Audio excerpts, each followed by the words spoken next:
on estime que près de 7 dirigeants d'entreprise sur 10, pourtant convaincus des bénéfices potentiels de l'activité physique, ne savent pas quoi faire ni vers qui se tourner pour insuffler un programme sportif à destination des collaborateurs.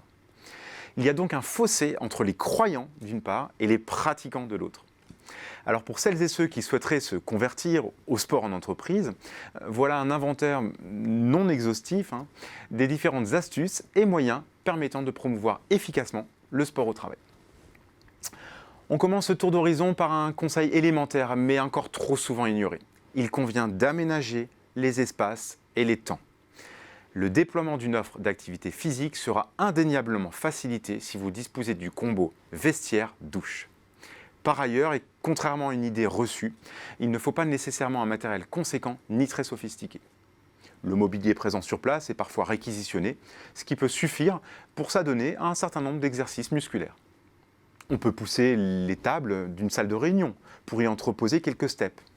On peut facilement aménager des salles de pause actives et ludiques autour des espaces cafés. L'autre conseil est relatif à la temporalité. Dans certaines organisations, on propose de faire du sport sur le temps de travail. C'est un parti pris, certes, mais qui est incitatif et souvent salué par les collaborateurs. On peut tout aussi bien délimiter un espace temporel pour stimuler la pratique en renonçant, par exemple, aux réunions durant la pause méridienne. Concernant maintenant les entreprises qui ne sont pas équipées de locaux adaptés, en particulier les TPE, PME, la mutualisation apparaît comme une alternative intéressante, notamment parce qu'elle a déjà fait ses preuves. Un partenariat avec un club sportif local ou une convention avec la mairie permettent souvent de pallier ce manque d'infrastructures de façon pragmatique. L'entreprise bénéficie alors de locaux ou d'espaces de pratique et le club de financement devenu précieux. Quant aux collectivités locales, elles voient à travers ces dispositifs un moyen de cultiver leur attractivité. Au final, tout le monde semble gagnant. Un autre moyen de promouvoir l'activité physique au travail est de se concentrer sur une des pièces maîtresses des dispositifs. La direction a très souvent un rôle fondamental à jouer. Elle est le détonateur de la plupart des programmes en interne.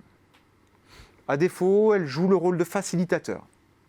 L'idée n'est pas, vous l'imaginez bien, d'imposer quoi que ce soit, mais plutôt de mettre en place un terreau sur lequel vont pousser les initiatives du personnel.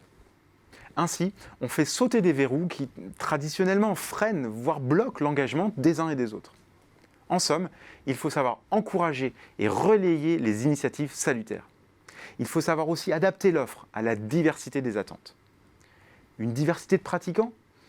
Cela tombe bien, il y a une diversité des pratiques d'activités physiques ou sportives à proposer. N'oublions pas que certains collaborateurs sont sédentaires, parfois depuis des années. Et pour eux, il s'agira plutôt d'un dispositif de type second souffle, en douceur, sur des temporalités douces, courtes. A l'inverse, les sportifs émérites trouveront dans une offre adaptée un précieux complément de leur préparation physique. Ainsi, même s'il n'est pas contraint de commencer, ni de finir même un marathon, le dirigeant a un rôle majeur à jouer. Et la notion d'exemplarité est régulièrement évoquée. Quoi qu'il en soit, s'il n'est pas lui-même convaincu, on peut parier qu'il ne sera pas très convaincant. On termine par un point important. Les forces vives du sport au travail, aujourd'hui comme hier, à Paris comme en province, dans les petites comme dans les grandes entreprises, ce sont souvent les collaborateurs eux-mêmes.